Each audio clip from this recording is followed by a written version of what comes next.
El olor a pergamino antiguo y a cuero reseco era la única constante en la vida de Helena de Alarcón. A sus 23 años, sus dedos, finos y pálidos, se movían con la pericia de un cirujano sobre el lomo de un incunable del siglo XVI. Cada puntada con el hilo de lino, cada delicada aplicación de pan de oro sobre las letras gastadas, era un acto de resurrección. En el silencio casi sagrado de su taller, ubicado en el ala olvidada de la mansión familiar, Helena no restauraba simples libros. Insuflaba vida a historias que habían enmudecido, devolviendo el pulso a mundos de pasiones, aventuras y amores que ella solo conocía a través del papel.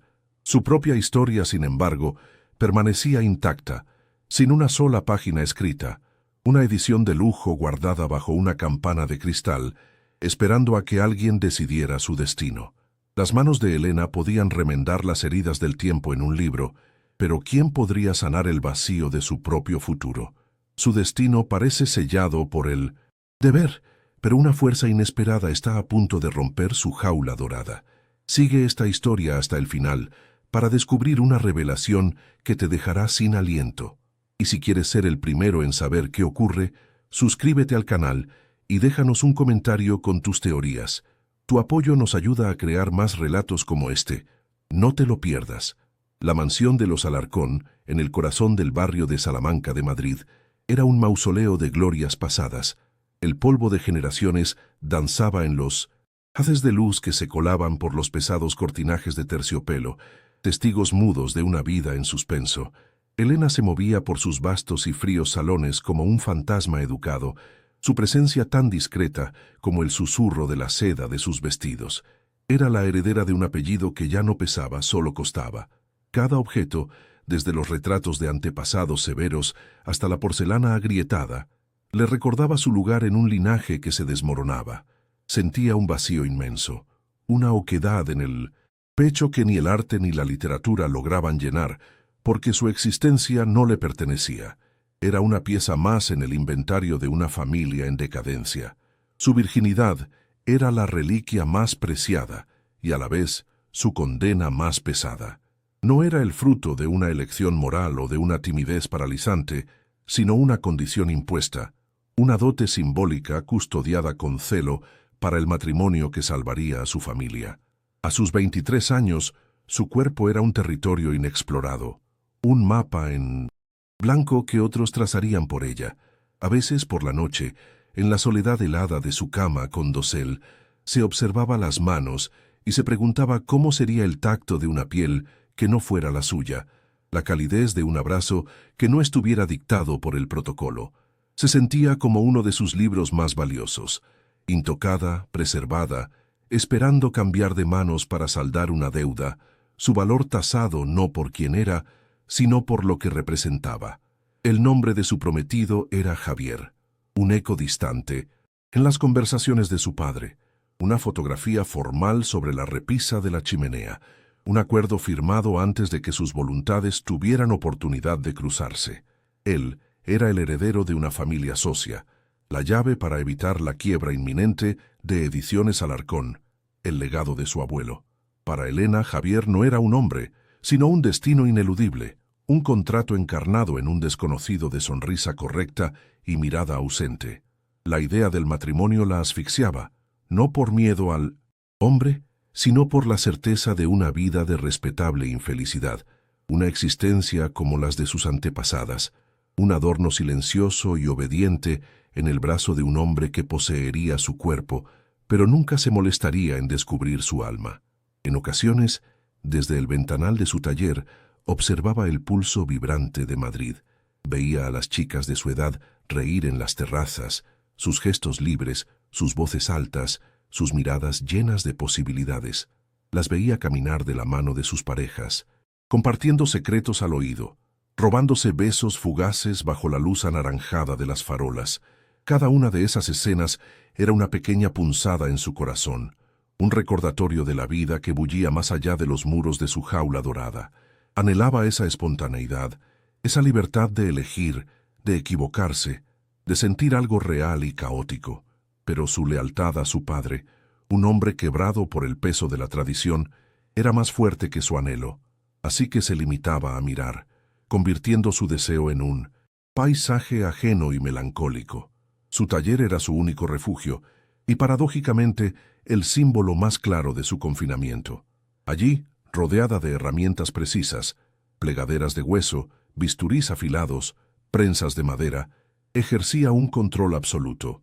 Tenía el poder de detener el tiempo, de revertir la decadencia, de imponer orden sobre el caos del deterioro. Mientras trabajaba en una primera edición de Cumbres Borrascosas, acariciando las páginas que hablaban de un amor salvaje y destructivo, la ironía la golpeaba con fuerza. Pasaba sus días inmersa en las pasiones más arrebatadoras jamás escritas, mientras su propia vida era un manuscrito en blanco, regido por la contención y el deber.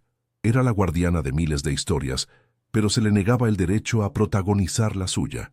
Una tarde, mientras el sol se ponía tiñendo de ocre los tejados de Madrid, el silencio de la mansión fue quebrado por la voz tensa de su padre al teléfono en el despacho de abajo.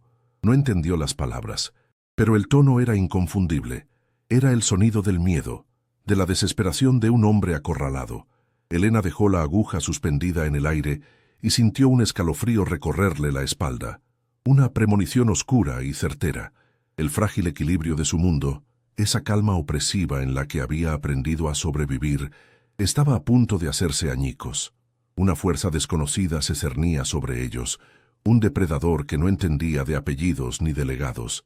Y ella, sin saberlo, estaba en el centro de la tormenta que se avecinaba. El desayuno en casa de los Alarcón era una liturgia de silencios, oficiada en un comedor donde el tiempo parecía haberse detenido en el siglo anterior. El aire, denso y frío, olía a cera de muebles y a la ansiedad no verbalizada de su padre, Ricardo. Elena se sentaba con la espalda recta, una postura ensayada desde la infancia, y cortaba su tostada en triángulos perfectos, un pequeño acto de orden en un mundo que se desmoronaba. Observaba a su padre al otro lado de 1900, la larga mesa de caoba. Sus ojos, hundidos y grises, estaban fijos en las páginas del diario económico, buscando un milagro que no llegaría. Cada chasquido de la plata contra la porcelana era un estallido en la quietud opresiva, un recordatorio de que su vida se desarrollaba bajo un guión escrito por otros, donde sus deseos no tenían ni una sola línea. Ricardo de Alarcón ya no era el hombre imponente de los retratos que adornaban el pasillo, sino la sombra de un legado demasiado pesado. Llevaba el apellido como una armadura oxidada que en lugar de protegerlo lo aplastaba. Elena veía en las arrugas de su frente el mapa de cada deuda, en el temblor casi imperceptible de su mano al sostener la taza de café, el pánico a la humillación. Su amor por él era una mezcla compleja de lealtad filial y una profunda compasión que la encadenaba. Él nunca le pedía nada con dureza. Su manipulación era más sutil, una tela de araña tejida con suspiros, miradas cargadas de decepción y constantes alusiones al sacrificio por la familia. La convertía en cómplice de su propia sentencia, haciéndole sentir que su libertad era el precio justo para salvarlo del abismo. El retrato de su madre, fallecida hacía una década, presidía el salón principal con una sonrisa serena y eterna. Para Elena, era el rostro de un fantasma guardián, un ideal inalcanzable de abnegación y deber femenino. Su padre, a menudo, la evocaba en momentos de presión, convirtiendo su memoria en un arma. Tu madre habría entendido la importancia de este sacrificio, le decía. Su voz, quebrada por una pena que Elena sospechaba, era más estratégica que sincera. De este modo, cualquier atisbo de rebelión en el corazón de Elena era aplastado por el peso de la culpa, la sensación de estar traicionando no solo a su padre vivo, sino también el legado de una madre santificada. La mansión no solo estaba llena de antigüedades, sino también de los fantasmas de las expectativas que la obligaban a ser menos ella misma. Ritones. Rutina de Elena era un círculo cerrado, del comedor al taller, del taller al jardín interior, y rara vez más allá de la verja de hierro forjado que separaba la propiedad del bullicio de Madrid. Cuando salía para alguna gestión ineludible, la ciudad la abrumaba. El contraste entre el silencio sepulcral de su hogar y la vibrante cacofonía de la calle era brutal. Veía a las mujeres de su edad vestir con vaqueros, reír sin tapujos, tomar decisiones sobre la marcha. Sentía una punzada de anhelo tan aguda que era casi física, un dolor sordo en el pecho. Para ellas el mundo era un lienzo de posibilidades. Para Elena era un museo que solo podía observar a través de un cristal, una espectadora perpetua de una vida que no se atrevía a reclamar como suya. La conversación sobre su matrimonio con Javier era un tema recurrente, abordado siempre de forma indirecta, como si se tratara de una fusión empresarial más que de la unión de dos personas. Una tarde, mientras la ayudaba a catalogar unos manuscritos, su padre dejó caer el tema con una estudiada naturalidad. La familia de Javier Valcárcel es nuestra única esperanza, Elena. Su apoyo no solo salvará la editorial, sino que asegurará tu futuro, te dará la posición y la seguridad que mereces. No hablaba de amor, ni de felicidad, ni de compatibilidad. Hablaba de estrategia, de supervivencia, de deber. Elena sintió cómo las paredes de su taller, su único refugio, se encogían a su alrededor, convirtiéndose en otra celda más de su prisión dorada, una donde ni siquiera sus libros podían ofrecerle una vía de escape. Javier Valcárcel existía para ella solo en una fotografía enmarcada en plata sobre el piano del salón. Era un hombre de facciones correctas, sonrisa pulcra y una mirada que parecía atravesarla sin verla. Representaba todo lo que su mundo valoraba: un buen apellido, una fortuna estable y una adhesión impecable a las convenciones sociales. Elena intentaba a veces imaginar una conversación con él, un futuro a su lado, pero su mente se quedaba en blanco. Era como intentar leer una página sin tinta. Javier no era un hombre, era un concepto, la seguridad. Pero esa seguridad tenía el sabor metálico de una jaula, la certeza de una vida predecible y estéril, una existencia en la que su cuerpo sería una propiedad más en su inventario y su alma, un territorio que él nunca se molestaría en explorar. Las obligaciones sociales eran la parte más difícil de su papel. Cenas benéficas, cócteles en embajadas, reuniones, familiares donde todos sonreían mientras afilaban sus cuchillos. En esos eventos, Elena debía ser la perfecta hija de los Alarcón, culta, discreta, elegantemente vestida y con una sonrisa serena pegada al rostro. Sentía las miradas de la gente sobre ella, evaluándola, cotilleando sobre la inminente boda como si fuera la venta de un pura sangre. Escuchaba los murmullos sobre la precaria situación de su padre, las compasivas pero condescendientes palabras de las matronas de la alta sociedad. Cada sonrisa que forzaba, cada conversación trivial que mantenía, era una pequeña traición a sí misma, un trozo de su espíritu que se desvanecía en el aire viciado de hipocresía. La amenaza de la ruina se hizo palpable una mañana de martes, cuando vio un sobre con el membrete de un prestigioso bufete de abogados sobre el escritorio de su padre.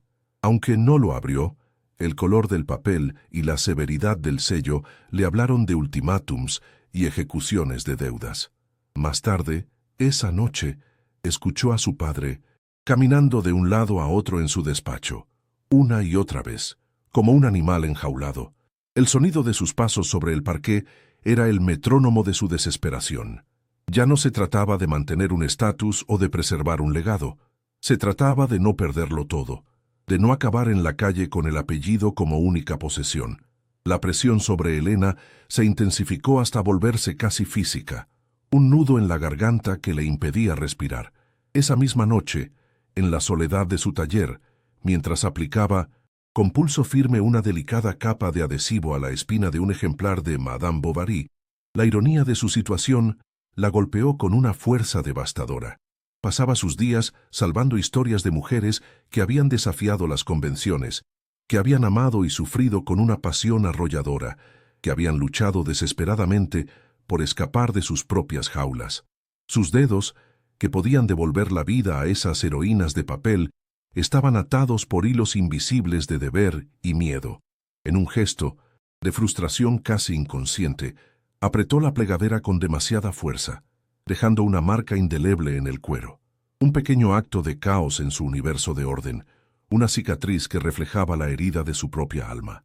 Apoyada contra el frío cristal del ventanal de su dormitorio, Elena contempló la noche madrileña.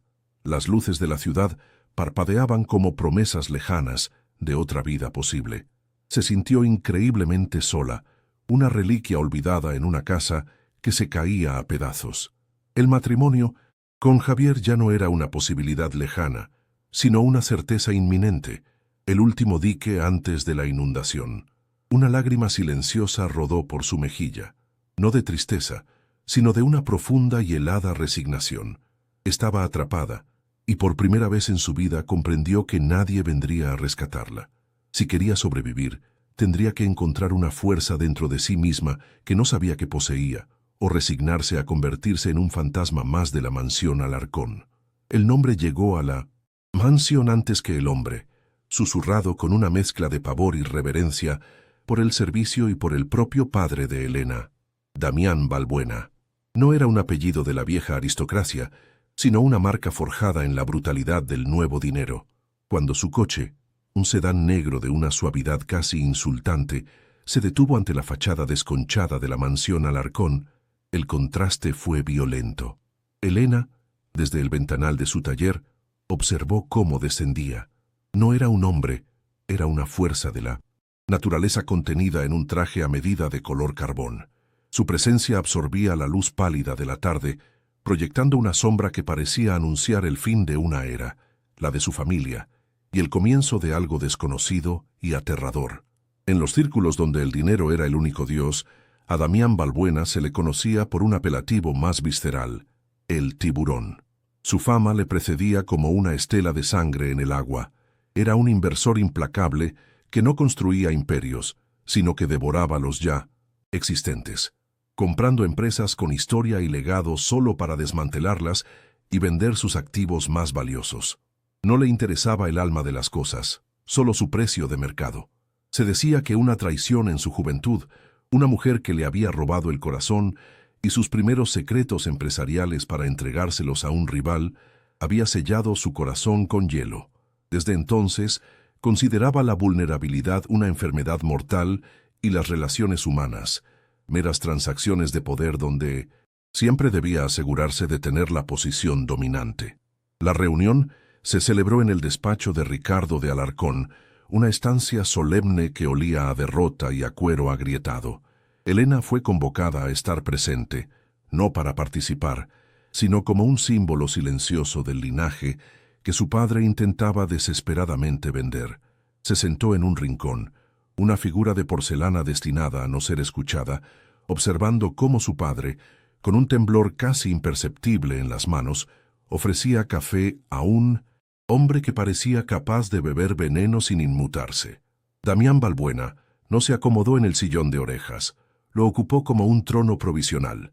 El aire se espesó, cargado de una tensión que era puramente depredadora. Elena sintió un instinto primario de huida, la misma que sentiría una gacela al percibir el olor de un león en el viento. Damián Balbuena no ocupaba el espacio, lo conquistaba. Su quietud era más intimidante que cualquier gesto de agresividad. Llevaba el pelo oscuro, cortado con una precisión militar, y sus rasgos eran afilados como tallados en piedra por un escultor impaciente. Un reloj de platino en su muñeca captaba la luz con destellos fríos y caros, pero eran sus ojos, de un gris tormentoso y analítico, los que ejercían el verdadero poder. Se movían por la habitación con una lentitud deliberada, catalogando cada libro, cada cuadro, cada grieta en el techo, no con el interés de un coleccionista, sino con la mirada de un tasador calculando el valor de un desahucio. Cuando su mirada se posó brevemente en Elena, ella sintió que la desnudaba de sus capas de educación y apellido, viéndola solo como un activo más en el inventario. Cuando Damián habló, su voz no fue alta, sino precisa como un bisturí. Desnudó las finanzas de Ediciones Alarcón con una frialdad quirúrgica, exponiendo cada deuda, cada mala inversión, cada intento desesperado de su padre por mantener a flote un barco que ya se había hundido. No había compasión en sus palabras, solo hechos brutales. Ricardo intentó apelar a la historia, al legado cultural de la editorial, a los grandes nombres que habían publicado bajo su sello. Damián lo interrumpió con un gesto casi imperceptible de la mano. El legado no paga las deudas, señor Alarcón. La nostalgia es un lujo para quienes pueden permitírselo, y usted claramente ya no puede. Cada palabra era un clavo más en el ataúd de la fortuna familiar, y Elena la sintió clavarse en su propia carne. Fue entonces, desde el silencio impuesto, que una voz se alzó, clara y temblorosa pero inquebrantable, la de Elena. Se equivoca. Todos los ojos se volvieron hacia ella, los de su padre con pánico, los de Damián con una chispa de irritada sorpresa. No habló de balances ni de proyecciones. Habló del tacto del papel verjurado de una primera edición, del olor de la tinta que había sobrevivido a 2 siglos, de la importancia de preservar las historias que nos definen. Habló no como la hija de un empresario en quiebra, sino como una guardiana de la memoria, con una pasión pura y feroz que llenó la habitación de algo que el dinero no podía comprar ni medir. Por un instante, dejó de ser la reliquia silenciosa y se convirtió en la encarnación viviente del legado que Damián despreciaba. Por primera vez en la reunión, la máscara de control de Damián Balbuena se resquebrajó. Fue un cambio minúsculo, un endurecimiento casi imperceptible de su mandíbula, un parpadeo más lento de lo normal, pero Elena lo vio. Sus ojos grises, que habían estado despiezando a su padre, se clavaron en ella con una nueva intensidad. Ya no era la mirada de un tasador, sino la de un conquistador que descubre un territorio inesperado y fascinante. Estaba acostumbrado a la codicia, al miedo, a la adulación servil. No estaba preparado para aquella pureza desafiante, para aquel coraje nacido de la convicción y no del interés. En el rostro de aquella joven vio algo que creía extinto, un valor que no tenía precio, y eso, para un hombre que lo compraba todo, era el desafío más irresistible. El tiempo se suspendió, contenido en la densidad de esa mirada. El despacho, con sus libros centenarios y sus muebles polvorientos, desapareció. Solo existían los ojos grises de Damián y la resistencia silenciosa de Elena. Él la estudiaba, no como a la hija de su presa, sino como a una pieza imprevista en el tablero, una que podía cambiar las reglas del juego. Vio su fragilidad, el delicado rubor que teñía sus mejillas, pero también vio la fuerza inquebrantable en el fondo de sus ojos castaños. Ella, por su parte, sostuvo la mirada, aterrada pero negándose a ser la primera en apartarla. En ese instante, bajo la coraza del depredador, vislumbró algo más, una soledad tan vasta y fría como un océano invernal, y esa visión la asustó más que toda su reputación. La reunión terminó sin un acuerdo firmado, pero con un campo de batalla completamente redefinido.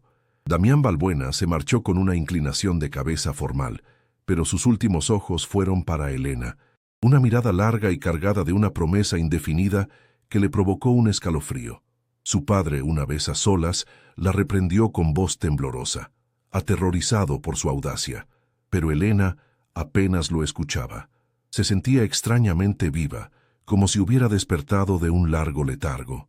Por primera vez en su vida, no había sido un objeto pasivo en el destino de su familia. Había intervenido, había luchado con las únicas armas que poseía.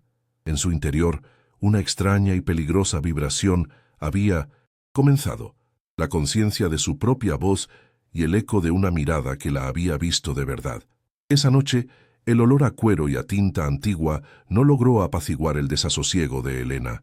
En la quietud de su taller, sus manos, normalmente tan firmes, temblaban ligeramente al sostener una plegadera de hueso. No podía quitarse de la cabeza la imagen de Damián Balbuena, la forma en que su presencia había llenado el despacho, la frialdad de su lógica y, sobre todo, la intensidad de su mirada al final. Era el destructor, el bárbaro a las puertas de su mundo. Sin embargo, en la crudeza de su poder, había una honestidad que la desarmaba, una ausencia total de la hipocresía que impregnaba su propio entorno. Sentía un miedo profundo hacia él, pero bajo el miedo, agitándose como una criatura marina en las profundidades, había algo más, una fascinación oscura y prohibida. Días después, Damián Balbuena regresó a la mansión. No lo anunció, simplemente apareció, bajo el pretexto de querer examinar personalmente una colección de atlas del siglo XVII que formaba parte de los activos de la editorial. Elena lo encontró en la biblioteca, un espacio que siempre había considerado una extensión de su taller, un santuario. Él no miraba los libros, la esperaba.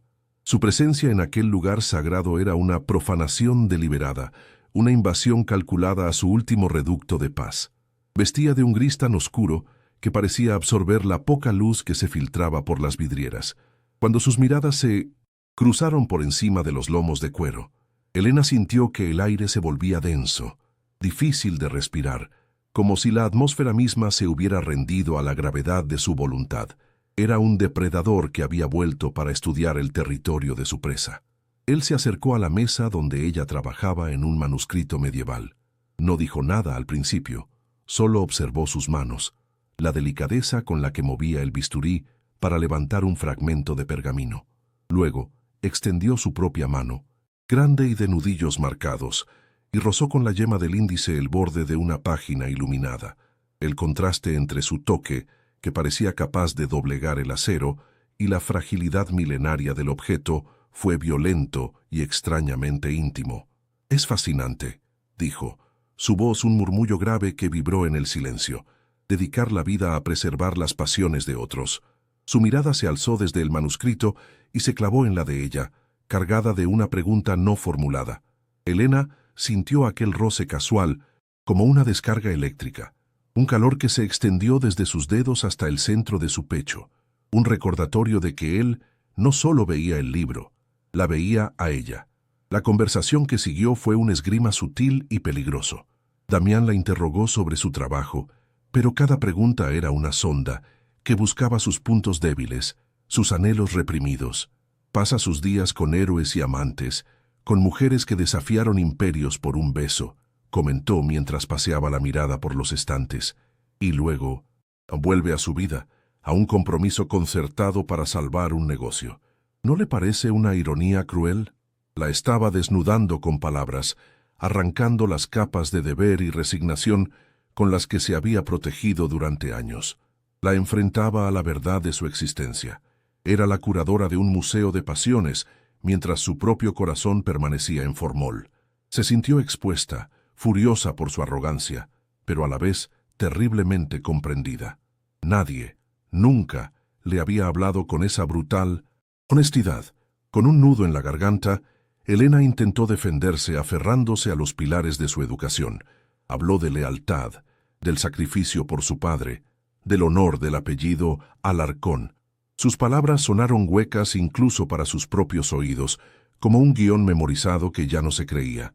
«El honor es la jaula más elegante», replicó él, deteniéndose frente a ella, demasiado cerca. «Le han enseñado que su cuerpo y su futuro son una moneda de cambio para los hombres de su familia. Primero su padre, luego su prometido. ¿Alguna vez se ha preguntado qué es lo que usted desea, Elena? No lo que debe, sino lo que la haría arder». El dilema se materializó frente a ella, encarnado en aquel hombre. Por un lado, la seguridad gris y predecible de su vida. Por otro, el abismo aterrador y fascinante del deseo que él le estaba mostrando. Volvieron a encontrarse en un cóctel benéfico, un evento sofocante en los jardines de un palacete donde la hipocresía flotaba en el aire junto con el perfume caro. Elena estaba allí como un requisito, un adorno silencioso en el brazo de su padre. Vio a Damián al otro lado del jardín, un lobo solitario entre un rebaño de ovejas complacientes. No se mezclaba, observaba, y ella sintió, con una certeza que le erizó la piel, que era a ella a quien observaba. Más tarde, mientras buscaba un respiro del ruido y las sonrisas falsas en una terraza apartada, él apareció a su lado como una sombra. La luna llena se reflejaba en la copa de vino que sostenía, y el silencio entre ellos era más elocuente que cualquier conversación a su alrededor. Se sintió atrapada, pero una parte de ella había estado esperando ese momento. «Toda esta gente», comenzó él, su voz baja, casi un susurro conspirador, «hablan de legados y apellidos, pero lo único que les importa es el dinero. Lo perdieron todo una vez, y viven aterrorizados de que vuelva a ocurrir. Yo nunca tuve nada que perder, por eso siempre gano». Por primera vez, le ofreció una pequeña grieta en su armadura. Una visión fugaz del hombre que había sido antes de convertirse en el tiburón. No era una confesión, sino una declaración de principios. Elena lo escuchó, cautivada contra su voluntad. En su cinismo brutal había una extraña forma de pureza. Él no pretendía ser nada que no fuera. Un superviviente forjado en la dureza, un hombre que entendía el mundo en sus términos más básicos de poder y deseo, y eso lo hacía peligrosamente real en su mundo de apariencias. Su proximidad era abrumadora. Elena podía percibir el aroma de su colonia, una mezcla de cuero y especias, y el calor que emanaba de su cuerpo. Damián señaló con un gesto discreto de la cabeza hacia el interior del salón, donde Javier, su prometido, reía ruidosa y despreocupadamente con una mujer rubia, su mano descansando con demasiada familiaridad en la parte baja de su espalda. Mire bien, Elena, ese es su futuro. Un contrato social, una sonrisa para las fotos y una vida de educada indiferencia. Él nunca la verá, solo verá el apellido que la acompaña. Cada palabra era un dardo envenenado de verdad, que se clavaba en el centro de sus miedos más profundos. La escena que él describía no era una posibilidad, era una certeza, y la visión de esa vida la llenó de un pánico helado. Elena se sintió al borde de un precipicio. El mundo que siempre había conocido, con sus reglas claras y sus deberes definidos, se desmoronaba bajo sus pies. Damián no le ofrecía un rescate, sino un salto al vacío. La elección era insoportable. La muerte lenta del alma en una jaula dorada o la aniquilación de su reputación y de todo lo que le habían enseñado a valorar a cambio de sentir, por una vez, algo auténtico y visceral.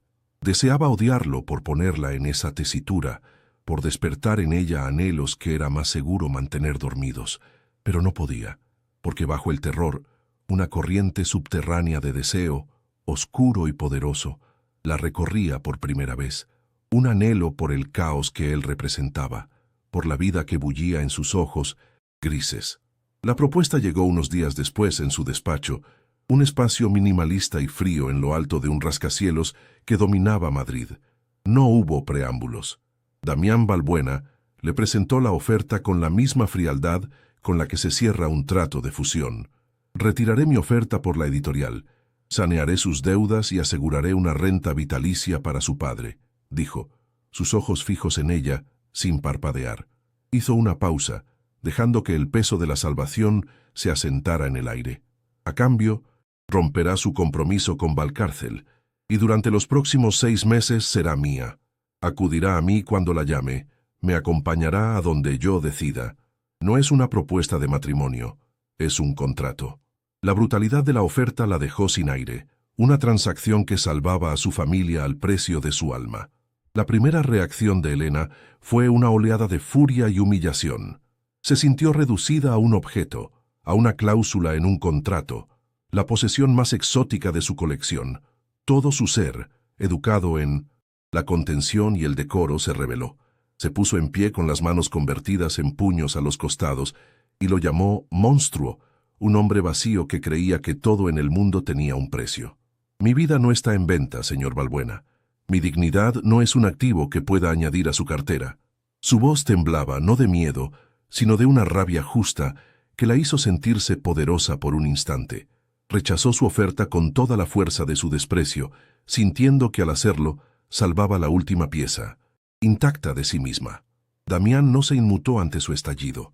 La escuchó con una calma que era más intimidante que cualquier discusión, una leve sonrisa casi imperceptible jugando en sus labios. Cuando ella terminó, él simplemente asintió, como un jugador de ajedrez que había anticipado ese movimiento. Se levantó, se ajustó el traje y caminó hacia la puerta. «Como desee», dijo con una suavidad aterradora, «pero la oferta sigue en pie. El tiempo corre en su contra, no en la mía. Cuando la respetabilidad empiece a pesarle más que sus cadenas, y cuando se dé cuenta de que la dignidad no paga las facturas, sabrá dónde encontrarme». Se marchó, dejándola sola en el silencio de aquella oficina de cristal, con el eco de unas palabras que eran a la vez una oferta y una profecía. Su confianza en la debilidad de ella era el insulto final. Los días siguientes fueron un lento descenso a los infiernos. La profecía de Damián comenzó a cumplirse con una precisión cruel. Las llamadas de los acreedores se volvieron más insistentes. Su padre envejecía por momentos, su desesperación palpable en cada gesto. Elena observaba a Javier con nuevos ojos, notando por primera vez su total y absoluto desinterés por ella. Sus conversaciones eran monólogos sobre sus negocios. Sus planes nunca la incluían más allá de su función decorativa. La jaula dorada de la que Damián había hablado comenzó a materializarse a su alrededor, sus barrotes forjados con el deber, la indiferencia de su prometido y la inminente ruina familiar. La seguridad que representaba su matrimonio se reveló como lo que era, una prisión perpetua de soledad y silencio. El punto de no retorno llegó durante una cena familiar en casa de los Valcárcel. Buscando un momento de soledad, Elena salió al jardín y, sin querer, escuchó a Javier hablando por teléfono con un amigo a través de una ventana abierta. Se jactaba del acuerdo del siglo, de cómo el matrimonio con la pequeña restauradora, esa virgen de museo, salvaría a los Alarcón y le daría a él control sobre la editorial. Luego, con una risa cruel que le heló la sangre, añadió un comentario soez sobre lo tedioso que sería tener que desempolvar la reliquia. La humillación fue tan profunda y tan absoluta que la dejó sin aliento, como un golpe físico que le robó todo el aire. No era solo indiferencia, era desprecio. Para él, ella no era una mujer, era un trámite molesto. En ese instante, bajo la fría luz de la luna, el mundo de Elena se hizo añicos. La última ilusión, la del honor y el sacrificio con un propósito noble, se desvaneció, dejando al descubierto una verdad descarnada. Su matrimonio con Javier no era más que una transacción comercial, envuelta en el celofán de las buenas costumbres. Se dio cuenta de que Damián, en su brutal honestidad, le había ofrecido un trato más limpio. Ambos hombres querían comprarla, pero solo uno de ellos la deseaba. Solo uno la había mirado como si viera a una mujer de verdad, con sus miedos y su fuego oculto. La elección ya no era entre la virtud y el pecado, sino entre dos formas de venderse. Y de repente, venderse al hombre que la aterrorizaba y la hacía sentir viva, parecía la única forma de libertad. La lucha interna que la había atormentado durante semanas llegó a su fin. El miedo seguía ahí, un nudo helado en el estómago, pero ahora estaba acompañado de una nueva sensación, una determinación fría y cortante. Si su vida iba a ser un contrato, al menos elegiría ella los términos. Si iba a ser un objeto, sería un objeto de deseo, no de desprecio. La niña buena, la hija obediente, la heredera silenciosa, murió en aquel jardín. En su lugar, nació una mujer dispuesta a caminar hacia el fuego, aunque se quemara en el proceso. Era una decisión nacida de la más profunda desesperación, pero por primera vez en su vida, era una decisión enteramente suya. Ya no se trataba de salvar a su padre o a la editorial, se trataba de salvarse a sí misma de una vida no vivida. De vuelta en su mansión, se movió como una autómata. Subió directamente al despacho de su padre y encontró la tarjeta de visita de Damián sobre la mesa, un rectángulo negro y minimalista que parecía un portal a otro universo. Sus dedos, normalmente firmes, temblaron al cogerla. El cartón era grueso y frío, como el hombre que representaba. Se miró en el oscuro barniz de la mesa de caoba y vio el rostro de una extraña, una mujer con los ojos encendidos por una resolución febril y aterradora. Cogió su teléfono, marcó los números con una lentitud deliberada y se llevó el aparato al oído. Cada tono de llamada era un latido de su propio corazón, marcando el final de su vida anterior y el comienzo de algo incierto y peligroso. Cuando una voz grave y conocida contestó al otro lado, Elena cerró los ojos y con un suspiro, que fue a la vez una rendición y un grito de guerra, dijo una sola palabra: acepto. El silencio que siguió a su aceptación fue más pesado que cualquier palabra. Elena podía oír la respiración, controlada de Damián al otro lado de la línea, un sonido que delataba una sorpresa que su voz nunca admitiría. No hubo triunfalismo en su respuesta, ni una sola nota de arrogancia. Simplemente dijo: «Te espero, en 1 hora», y colgó. La brevedad del intercambio fue más impactante que cualquier discurso. Era un hecho consumado. Elena se quedó inmóvil en el despacho, el teléfono aún en la mano, el corazón latiéndole con una fuerza desbocada. 1 hora. Tenía 1 hora para despedirse de la mujer que había sido para empaquetar sus miedos y su inocencia en un rincón de su alma. La decisión estaba tomada, el pacto sellado. Ahora solo quedaba caminar hacia la oscuridad, con la incierta esperanza de encontrar, al otro lado, un atisbo de luz. Su dilema moral, que la había mantenido paralizada, se había resuelto de la forma más drástica. Ya no se trataba de elegir entre el bien y el mal, entre el deber y el deseo. Se había dado cuenta de que su deber era una mentira, una fachada para una transacción tan fría como la que Damián le proponía. Al elegir a Damián, no estaba eligiendo el pecado, sino la honestidad. Estaba eligiendo enfrentar el deseo, el miedo y la vida en sus propios términos, sin el velo de la hipocresía social. Mientras subía a su habitación para cambiarse, un extraño sentimiento de poder la invadió. Estaba asustada, sí, aterrorizada, pero por primera vez sentía que las riendas de su vida, aunque la llevaran directa al abismo, estaban firmemente en sus manos. Y esa sensación era más embriagadora que cualquier seguridad que hubiera conocido. El taxi se deslizó por el asfalto mojado de la noche madrileña, un espectro silencioso que la llevaba lejos de todo lo que conocía. Elena miraba por la ventanilla, pero no veía los edificios ni las luces de neón que se desangraban sobre el pavimento. Veía los restos de su vida anterior, convertidos en cenizas por una sola llamada telefónica. Cada vuelta de las ruedas era un acto de traición contra su padre, contra su apellido, contra la mujer que se suponía que debía ser. El miedo era una criatura viva en su estómago, con garras de hielo y aliento gélido, pero debajo de él, una corriente subterránea de determinación la impulsaba hacia adelante. No era un acto de amor ni de pasión, sino de pura supervivencia. Se dirigía al matadero, pero por primera vez sentía que era ella quien había elegido el cuchillo. Era una transgresión definitiva, un salto a un abismo del que sabía que no habría retorno.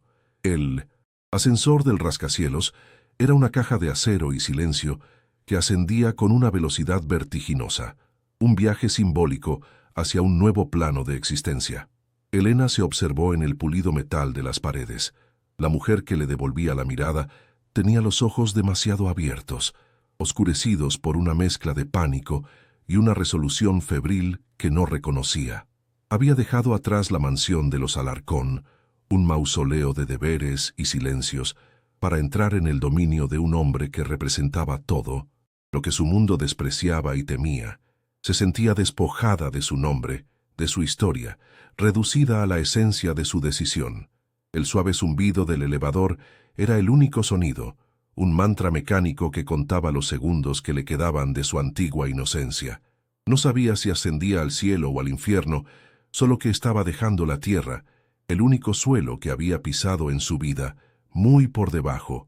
La puerta del ático se abrió antes de que llamara, revelando a Damián Balbuena de pie en el umbral, recortado contra la panorámica de Madrid nocturno. El apartamento era como él, vasto, minimalista y frío, un nido de águila tejido con cristal, acero y sombras. Las luces de la ciudad se extendían a sus pies como un tapiz de diamantes rotos, un reino que él contemplaba desde su trono de soledad. No la recibió, la absorbió en su dominio con una sola mirada. Vestía informalmente, con un pantalón oscuro y una camisa de lino negro que acentuaba la dureza de sus hombros, pero su poder era tan palpable como si llevara una armadura. Elena entró, sintiendo cómo el aire a su alrededor se espesaba, cargado con el peso de la transacción que estaban a punto de consumar. Se sintió como una ofrenda sacrificial, llevada al altar de un dios oscuro y solitario. Se detuvo en el centro del inmenso salón, una figura frágil en la inmensidad del espacio, y lo miró directamente a los ojos. Su corazón martilleaba contra sus costillas, un tambor de guerra anunciando su última batalla por la dignidad. Su voz, cuando habló, fue un susurro tembloroso pero inquebrantable que cortó el silencio. «Acepto su contrato», dijo, cada palabra un trozo de cristal roto, pero con una condición. Una chispa de genuino asombro se encendió en el gris tormentoso de sus ojos. Usted no solo comprará mi cuerpo, señor Balbuena. Quiero que me enseñe a desear. Quiero que me enseñe a sentir algo que no sea miedo o deber. No seré solo un objeto que ha comprado. Quiero entender el fuego que usted parece dominar. Era una súplica y un desafío, el último intento desesperado de encontrar un significado en su propia rendición. Damián la observó durante un largo momento, su rostro una máscara indescifrable. Luego, una lenta sonrisa, que no llegó a sus ojos, curvó sus labios. Se acercó a ella, moviéndose con la gracia contenida de un depredador que sabe que su presa no tiene escapatoria. Acortó la distancia hasta que solo unos centímetros los separaron, y Elena tuvo que inclinar la cabeza hacia atrás para sostener su mirada. Él levantó una mano y con una delicadeza que la sorprendió, le rozó la mandíbula con el pulgar. Una condición fascinante, murmuró, su voz una vibración grave que la recorrió por completo. Aceptada. Su pulgar presionó suavemente, obligándola a mirarlo. Te enseñaré a arder, Elena. Te enseñaré a sentir tanto que suplicarás por un momento de paz. Y cuando termine contigo, no quedará nada de la niña que cruzó esa puerta. Y sin más palabras, la tomó suavemente de la mano y la guió hacia el dormitorio. El dormitorio era una continuación del resto del ático, un espacio enorme dominado por una cama baja y ancha y un ventanal que ocupaba toda una pared, ofreciendo la ciudad como un espectáculo privado. Elena se sintió como una pieza de anticuario, un objeto delicado y fuera de lugar en aquel santuario de poder moderno y descarnado. El peso de lo que estaba a punto de suceder la aplastó, robándole el aire de los pulmones. Aquel era el final de su virginidad, el final de su reputación, el final de la Elena que todos conocían. Damián se detuvo a su lado, observando cómo sus ojos recorrían la habitación con una mezcla de asombro y terror. No la apresuró, le concedió ese momento, permitiendo que la realidad de su elección se asentara en su alma, asegurándose de que cuando se entregara, lo hiciera con plena conciencia del mundo al que estaba entrando. Él comenzó a desvestirla con una lentitud deliberada, sus manos inesperadamente cuidadosas al desabrochar los botones de su vestido. Cada pieza de ropa que caía al suelo era una capa de su antigua vida que se desprendía, dejándola más expuesta, más vulnerable. El aire frío de la habitación le erizó la piel, o quizás fue el roce de sus dedos contra su piel, un contacto que era a la vez clínico y extrañamente posesivo. Elena permaneció inmóvil, con los brazos a los lados, como una estatua a punto de ser profanada. La vergüenza inculcada durante 23 años luchaba una batalla perdida contra una curiosidad oscura y palpitante. Cuando finalmente estuvo desnuda ante él, bajo la luz tenue que se filtraba de la ciudad, sintió que no solo había perdido su ropa, sino también la última armadura que protegía su alma. Damián se desvistió él mismo, sin apartar los ojos de ella, y su cuerpo, a la luz de la luna urbana, era una escultura de poder y cicatrices apenas visibles que contaban historias de batallas que ella no podía ni imaginar. Se acercó a ella, y la enormidad de su presencia, la pura masculinidad que irradiaba, fue abrumadora. Se sintió increíblemente pequeña, frágil, como un gorrión ante un águila. El pánico, crudo y primordial, la atenazó. Mientras él se cernía sobre ella, a punto de guiarla hacia la cama, las palabras salieron de sus labios en un susurro apenas audible, una confesión de todos sus miedos a la vez. No va a caber. No era solo una confesión de su virginidad física, sino el pánico de su alma diminuta ante la inmensidad de la vida, del dolor y del placer que él representaba. Por primera vez esa noche, la máscara de depredador de Damián se resquebrajó. Una emoción que Elena no pudo identificar, algo parecido a la ternura, suavizó la dureza de sus ojos. La sonrisa de deseo se transformó en algo más complejo, una expresión de comprensión casi dolorosa. Vio en ella no un trofeo, sino la aterradora fragilidad que él mismo había aplastado en su interior hacía mucho tiempo. Levantó la mano y le acarició la mejilla, su pulgar trazando el camino de una lágrima que ella no se había dado cuenta de que había derramado. «Sí que cabrá», dijo, su voz despojada de toda arrogancia, convertida en un murmullo tranquilizador. «Haré que quepa, Helena. Seré cuidadoso. Te lo prometo». En ese instante, él no era el tiburón. Era un hombre que veía algo precioso que estaba a punto de romper y, contra todo pronóstico, deseaba protegerlo. La llevó a la cama y la primera unión fue exactamente como su promesa. Un acto de posesión atemperado por una gentileza inesperada. Hubo un dolor agudo y breve, un desgarro que marcó el final de una era, pero que se disolvió rápidamente en una oleada de calor abrumador que se extendió por cada fibra de su ser. Helena se aferró a él, sintiéndose completa y rota al mismo tiempo, su mundo redefinido por las sensaciones que él despertaba en su cuerpo inexperto. Él se movió dentro de ella con un control exquisito, enseñándole los ritmos del deseo, cumpliendo la primera parte de su pacto. A través del cristal, las luces de Madrid parpadeaban como estrellas lejanas, testigos silenciosos del momento en que la Virgen de Museo fue profanada y en el acto irrevocablemente liberada de su jaula de cristal.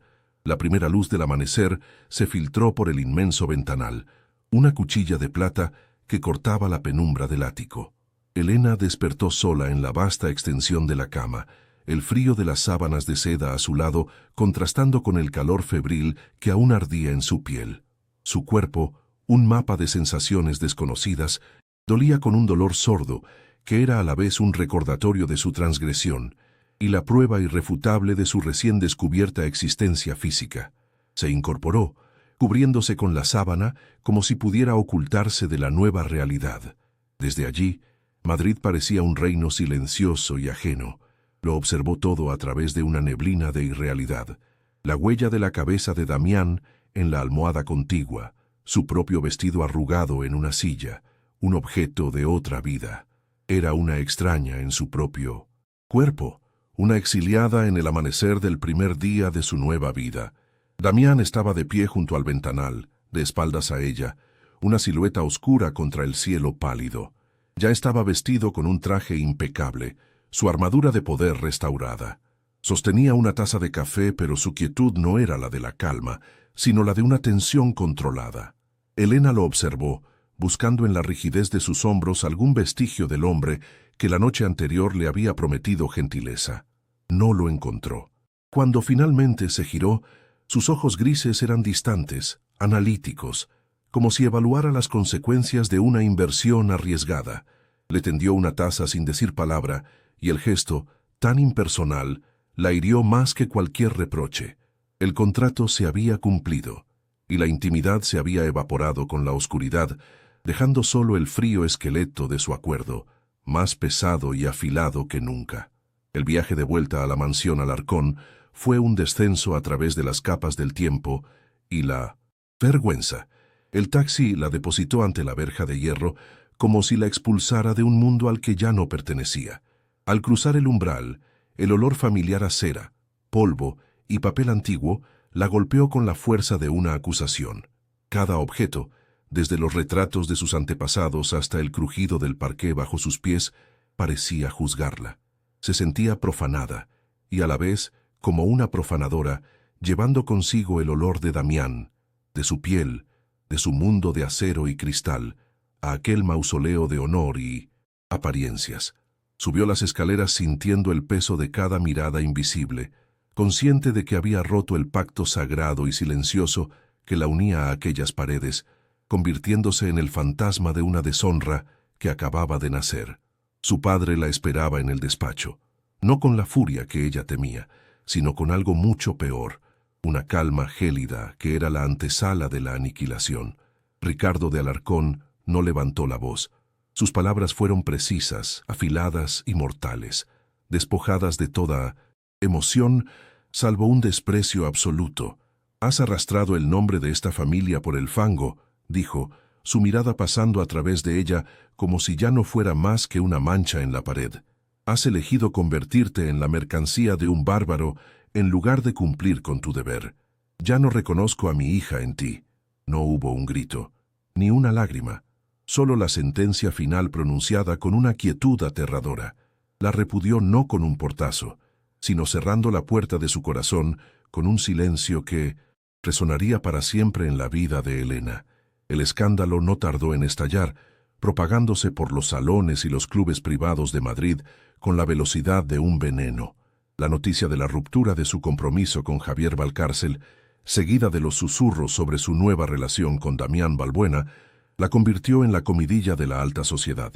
Los teléfonos de la mansión no paraban de sonar, llamadas de tías escandalizadas, mensajes de falsas amigas que buscaban detalles morbosos. Familia Valcárcel emitió un comunicado velado, hablando de diferencias irreconciliables y valores familiares innegociables, pintándose a sí mismos como las víctimas de una traición incalificable. Elena, encerrada en su taller, escuchaba el eco de su destrucción. De la noche a la mañana, había pasado de ser la virginal heredera a la paria, la mujer caída cuyo nombre ahora se pronunciaba con una mezcla de lástima y desdén. Para Damián, las consecuencias fueron inmediatas y tangibles, traducidas al único lenguaje que respetaba por completo: el dinero. La ofendida familia Valcárcel era una pieza clave en una compleja fusión internacional que llevaba meses negociando. Su pública indignación amenazaba con hacer descarrilar todo el acuerdo, sembrando la desconfianza entre sus socios más conservadores. Por primera vez en su carrera, una decisión personal, un capricho de posesión, interfería directamente con su imperio. Sus asesores le advirtieron del peligro, de la necesidad de controlar los daños. El contrato que había diseñado como una demostración de poder absoluto se había convertido en una vulnerabilidad, una grieta en su fortaleza. La adquisición de Elena de Alarcón estaba resultando ser mucho más costosa de lo que había calculado, y el precio se medía ahora en miles de millones. La llamada de Damián fue breve y desprovista de cualquier calidez. Su voz, al otro lado de la línea, era la del estratega, no la del amante. La situación es delicada, le informó, sin preámbulos. El escándalo está afectando a mis negocios. Es necesario que no nos vean juntos por un tiempo hasta que todo se calme. No hubo una disculpa, solo la fría lógica de la gestión de crisis. Momentos después, Elena recibió una notificación de su banco. Una transferencia de una suma astronómica, suficiente para vivir varias vidas de lujo. El dinero apareció en su cuenta como un sello final, la prueba definitiva de que su noche juntos, la ternura inesperada, todo, había sido reducido a su valor de mercado. Se sintió como un activo tóxico que debía ser aislado, pagada y silenciada. La distancia que él imponía era más dolorosa que cualquier castigo. Sola en su taller, rodeada por las historias de otros, Elena se enfrentó al abismo de su soledad. Había sacrificado su familia, su honor y su futuro por un pacto que ahora la dejaba aislada y marcada. La culpa era una compañera constante, un peso en el pecho que dificultaba la respiración. Lloró durante días, no por la pérdida de su antigua vida, sino por la brutalidad de la nueva. Sin embargo, a medida que las lágrimas se secaban, algo más profundo comenzó a emerger de las ruinas. Se miró las manos, manchadas de tinta y polvo de oro, y sintió una extraña calma. Había caminado a través del fuego y no se había consumido. La vergüenza seguía ahí, pero bajo ella, una nueva conciencia de su propia resistencia echaba raíces. Ya no era la frágil figura de porcelana. Se había roto, sí, pero los fragmentos eran suyos. Mientras tanto, en su ático con vistas a un imperio financiero que había salvado una vez más, Damián experimentaba una sensación desconocida, la victoria vacía. Había aplastado a sus oponentes, asegurado el trato y reafirmado su dominio. Sin embargo, la soledad de su hogar, que siempre había sido su santuario, ahora le resultaba opresiva. El silencio era demasiado profundo, el espacio demasiado grande. Se encontró deteniéndose ante el dormitorio, la imagen de Elena, vulnerable y desafiante, bajo la luz de la luna, grabada en su memoria. El recuerdo de su susurro aterrorizado, «No va a caber», resonaba en su mente, no como un trofeo de conquista, sino como un eco de una fragilidad que había tocado algo en él que creía muerto. Esta ausencia era una debilidad, una variable imprevista que lo enfurecía y lo atraía a partes iguales. Una noche, mientras la mansión dormía a su alrededor, Elena tomó una decisión. Se dirigió a su mesa de trabajo y cogió un volumen encuadernado en cuero blanco, un libro que ella misma había fabricado años atrás, cuyas páginas estaban completamente en blanco. Siempre había representado el futuro incierto que otros escribirían por ella. Con un pulso sorprendentemente firme, abrió la primera página, mojó una pluma en un tintero de tinta negra y con una caligrafía clara y decidida escribió una fecha. No era un diario, ni una confesión. Era una declaración de propiedad sobre su propia historia. Aquel fue el primer acto de una nueva soberanía. El miedo a haberlo perdido todo seguía siendo un nudo en su garganta, pero por primera vez sintió el poder vertiginoso y aterrador de ser la única autora de su destino. Pasaron 6 meses, un invierno entero que Elena sintió como una glaciación del alma. Había abandonado la mansión de los Alarcón, llevándose consigo solo sus herramientas de restauración y una maleta con ropa. Ahora vivía en un pequeño apartamento abuhardillado en el barrio de las Letras, un espacio tan pequeño que podía sentir las paredes, respirar con ella. Trabajaba por encargo para pequeñas librerías y coleccionistas privados, ganando lo justo para sobrevivir.